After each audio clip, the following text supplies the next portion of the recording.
your wife wants a divorce. And it's really common to now wonder, what am I going to do? I don't want this thing. And to start scrambling and to feel like now you're really waking up to the reality of what's going on. And it's because it really hit you in the face. And so I want you to know that you declaring that you're going to change is not going to do anything at this point. It's not going to help. It's not going to save your marriage, and it's not going to make her want to stay. So I'm going to give you the exact steps to take so that you can do what's actually necessary to save your marriage, and then you can know that you did everything you could. If you're new here, I'm Ketra Thompson, and I'm the creator of the Confident Connection Method, where I help my clients deal with these subconscious programs that have been keeping them from the connection, the love, and the life that they want.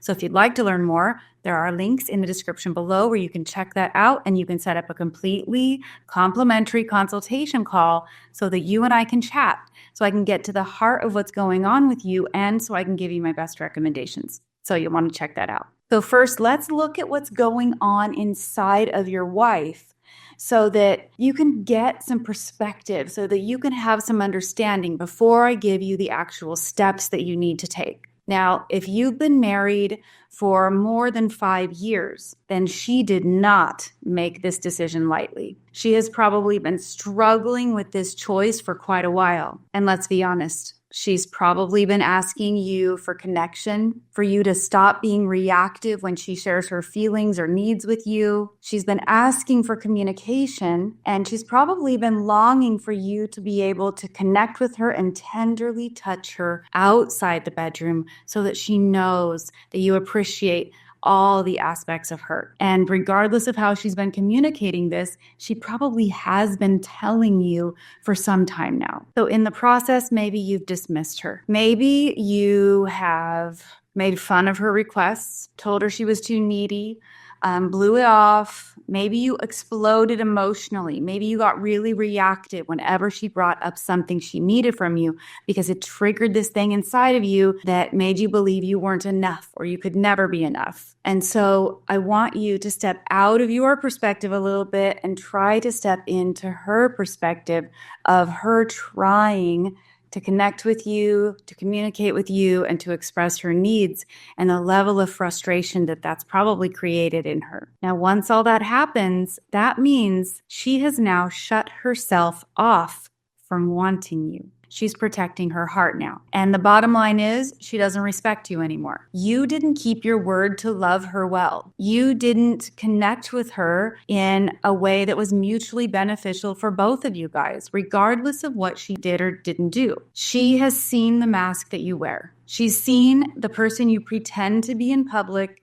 and then the person you are at home. And she's seen your unwillingness to hear her heart and to understand where she's coming from and to set aside your own emotional triggers in order to step into empathy with her. She's seen it all. And if she doesn't respect you, that's a problem. And it's not a problem for you as much as it is for her. Men talk a lot about wanting to be respected, but in reality, women absolutely need to respect a man. They need to be able to see that he's in his integrity, that they can trust him, that they feel safe with him. They feel safe with him keeping his word.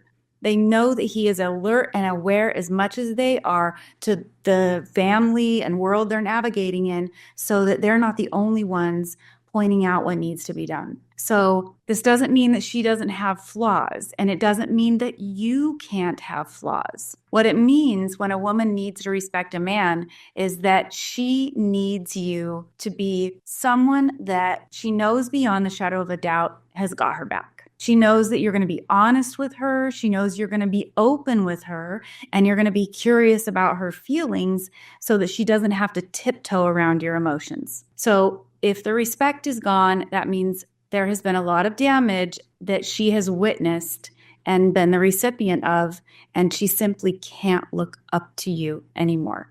Not in the same way.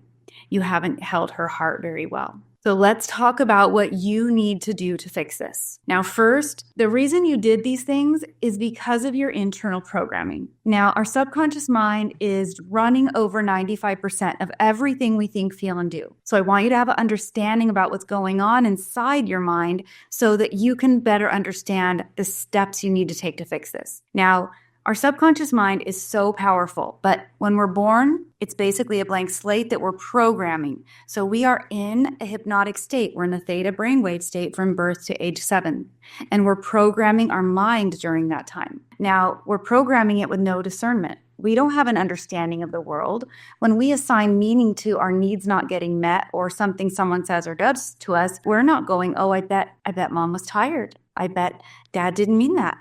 No, you're going, I'm the center of the universe, and if I can't get my needs met, something must be wrong with me. I must not be good. I must be bad. And then we go on after the age of 7. That's really when it gets locked down in the subconscious mind, but we have additional complex traumas that can contribute to these beliefs. And so your programming is creating emotional triggers that make you feel a certain way when she brings something up. When she brings up what she needs from you, there is this little voice inside that's saying, see, I'm not good enough. I'll never be good enough. And it is reinforcing the old programming. And so the more we reinforce it, the stronger it gets, which means your reactions get stronger, your dismissiveness, your blame shifting, your lack of accountability, your fear of telling the truth because you're going to get in trouble, the way a little kid feels like they're going to get in trouble. All of that is old programming. And so we need to realize that not everything you feel is fact. It's real for you, but it doesn't mean that it's absolutely true. So step 1 is all about what you need to stop doing. Stop these things immediately. You need to stop trying to defend and justify yourself. You have hurt her deeply. This is not your time to make yourself look better. Every time you do it, you're going to make yourself look worse and more immature, more unable to handle your feelings and your emotions. So stop defending and justifying. Then you need to stop blaming her, and you need to look to yourself. Right now, you need to just look at you, because if you've caused her reactivity in some way, that's also on you. Doesn't mean she's not responsible. Doesn't mean she doesn't have work to do. Doesn't mean she doesn't have her own triggers. What it does mean is that if you walk up to someone with a baseball bat and you hit them in the knee and they scream, and then the person who hit them goes, I can't believe you're screaming.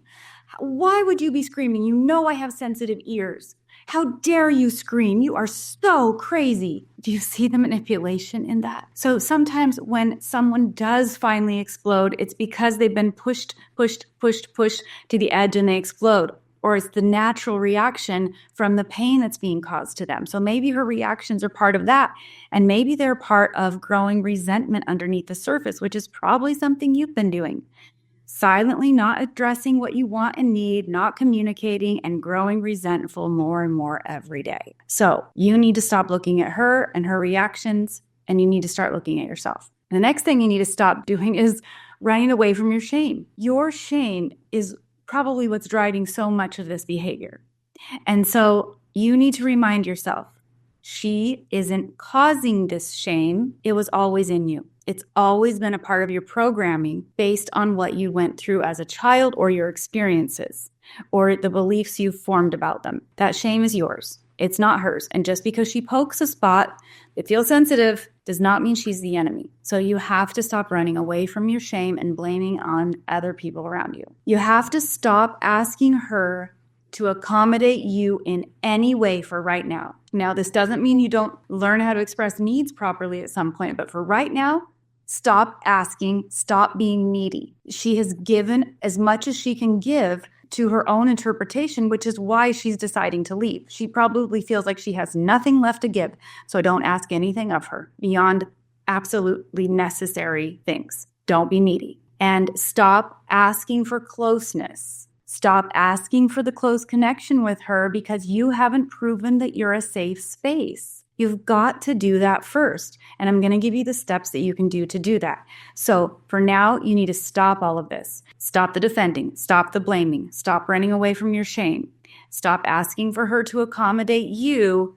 Stop asking for closeness and neediness. Now, once you've done all that, now you need to know what to start doing. So you need to start doing the inner work. Now, the inner work has to address the subconscious triggers, because what I always say is we can learn techniques. Like, we can teach people, what good communication skills sound like and look like, but it doesn't mean anything if every time we're going to communicate, we're emotionally triggered inside, or the other person is, or both of us are, because we keep talking, but what we're saying is defensive and reactive, and it's not from a place of clarity. So communication has actually stopped. So you've got to deal with the triggers before you can even implement the tools that you might learn in regular therapy. You have got to stop what's driving the behavior underneath them. So doing that subconscious work is a big deal. Now, you need to accept that what she needs from you is consistent change. She needs consistency over time to prove that this is a real change, that this isn't fake. This isn't you playing pretend. You want this for you, regardless of how she reacts to it, regardless of whether she stays or goes. She needs to know that you've decided you're going to be a man of integrity, you're going to deal with your shit, and it's all about you making this choice for you. So you've got to get to that place inside of yourself where you feel confident in that choice to do the inner work and move in the direction you want to go, and that you realize you've got to be consistent, which requires patience. Now, the other part of this is holding space. You've got to hold space for her anger. You've got to hold space for her pain. And it can only be done after you've done the work. Because if she is wanting a space to dump all of that pain and tell you about how hurt she is and all of these things, you had better have done the inner work so that you are not totally triggered into reactive behavior and go right back to the place you were before. You've got to be able to hold space for that without assuming that it's changing like your integrity in any way. It's not about if her story is right or wrong. It is about the fact that it's her reality. That is what she experienced. That is her pain. And just the way you would sit with a child who was just absolutely crushed about something someone said at school, this little 6-year-old maybe, and they are just crying, thinking their world's over. You know that in a couple weeks, a couple months, a couple years, like, she probably won't even remember that incident at all. It'll be insignificant in her life. But in the moment, she is in so much pain. You have to hold space for that pain and understand that is hard. I know that hurts. And you have to affirm that. You have to do the same thing here. You may know that you're not going to do those things anymore, and you want her to just get over it. That's not the way it works. You have to prove that with consistency over time, and you have to be able to hold space for her story, because it's going to keep coming up the longer you don't hold space. If you don't validate her pain, she's going to bring those things up over and over and over and over, waiting for you to validate, waiting for you to get it, waiting for you to understand and have some empathy. And so doing the subconscious work really allows you to hold that space so you're not so emotionally triggered. And when you can do that and she can see that she can trust you with her big emotions, she can trust you to understand where she's coming from, she's going to start wondering about this being real change. And so the other part of that, to really prove that to her, is that you've got to be able to set your own boundaries and your own consequences to keep yourself accountable. Now, this is how trust is rebuilt. You've heard the saying, trust is, built over time, drop by drop, and it gets lost in one fell swoop when the bucket gets knocked over. So it's time to rebuild. Now, if you've had any kind of inappropriate relationship with someone else or something, maybe you need to have an open phone policy. Maybe you need to have an accountability partner, and you need to communicate these things with her. You need to tell her, this is my plan. This is what I'm doing. Here's my boundaries for myself. And here is what my consequences for myself are, so that she knows you're being proactive and she is not the one that has to tell you what to do, how to do it, and how to be a man. So you've got to take real ownership over that. And so realizing this is how trust is built, and realizing that she is going to test you on this. She is going to bring up that old thing again. or mistrust something you say, even after you've been consistent for a little while, because she subconsciously, she might not even know she's doing this. Her subconscious wants to know, can I poke you in this place and you go right back to that old person you're going to be? Can I trust you? So you really need to do that inner work so that you can be trusted again. You can rebuild that, and it can happen, absolutely. So until you actually empathize and understand her defensiveness is going to be the fear inside of her that keeps coming up. It needs to be calmed. It needs to be relaxed because it needs to be understood. And so all this will take longer than you want it to take, I promise you, because she's going to need consistency. But if she's even willing to allow you some of the time to do this, then she's probably patiently, cautiously hoping that you really do make this change. So in order to do that, you've absolutely got to let go of your timeline. There is no timeline on this kind of healing. You've spent a lot of time pushing her away, betraying her trust, and now you're going to have to spend time repairing it. It's interesting because this sort of dynamic always makes me think of the movie It's Complicated. It's an old movie about a couple who divorced. They've been divorced 10 years, and he wants to get back with her even though he's remarried to someone else. And there's a moment in that movie where he's dropping off their youngest kid from college, and all the kids are home to celebrate something. And she's cooked him a big meal. And so he's dropped this kid off. All the kids are around the dining room table. And then the dad is leaving the front door. They're divorced now. And he kind of holds the door cracked open for just a minute, and he stares at them all laughing and talking around the table. And the pain and grief of him screwing up and losing that family and that relationship is so felt in that moment. Matter of fact, I remember saying while I was watching that movie years ago with my ex-husband, we were married for 17 years, and he had some affairs, and he's not a bad human being, but he never dealt with his issues. And I remember when we were married, I understood the pain of divorce on some level because my parents were divorced, and I had watched some of these dynamics, and I remember saying to him, that moment right there in that movie, that's what divorce feels like. And I cannot tell you how many clients I have that are still in pain over their divorce from their wife, that are still wishing they had their marriage intact. They still wish they could go back and be with their ex-wife 5 years later, 10 years later, 20 years later. I hear it all the time because they thought it was easier to just give up and start over, but they found that those issues come out in other relationships too. So they have to be healed one way or the other. But in reality, they lost so much that they really wish they had done the work back then so they didn't get stuck with that feeling of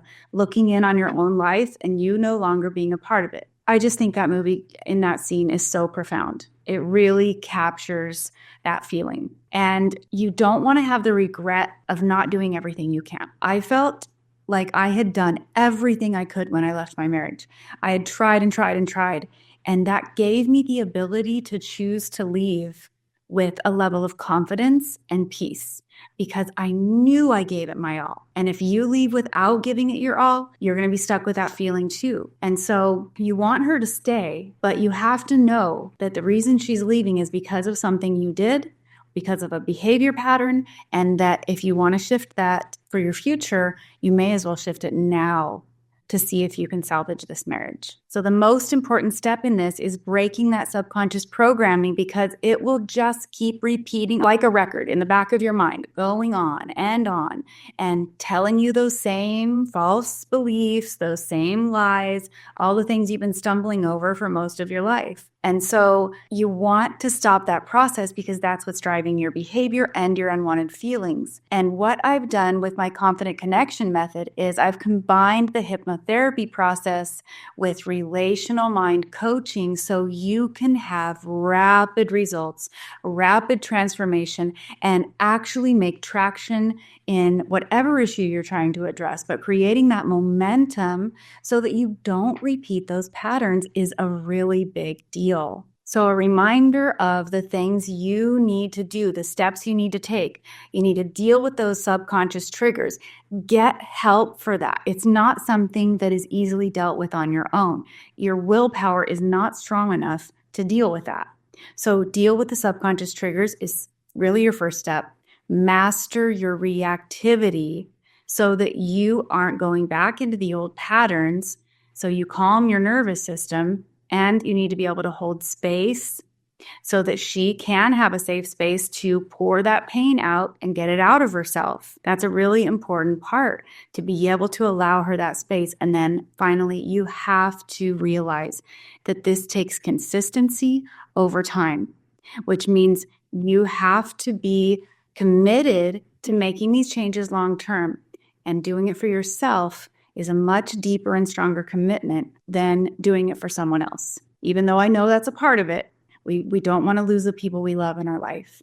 So I help people all the time do this. I have helped so many men who are on the brink of divorce work through these issues, learn how to communicate, learn how to use their voice, and really have the ability to be confident in the way that they handle themselves in their relationship, and it trickles out into all the rest of their life. So again, if you'd like to learn more about that, check out that link in the description below so we can chat and I can help you get some clarity. And if this content has resonated with you, I would really appreciate it if you would click like and subscribe so that you can be notified every time I put out a new video.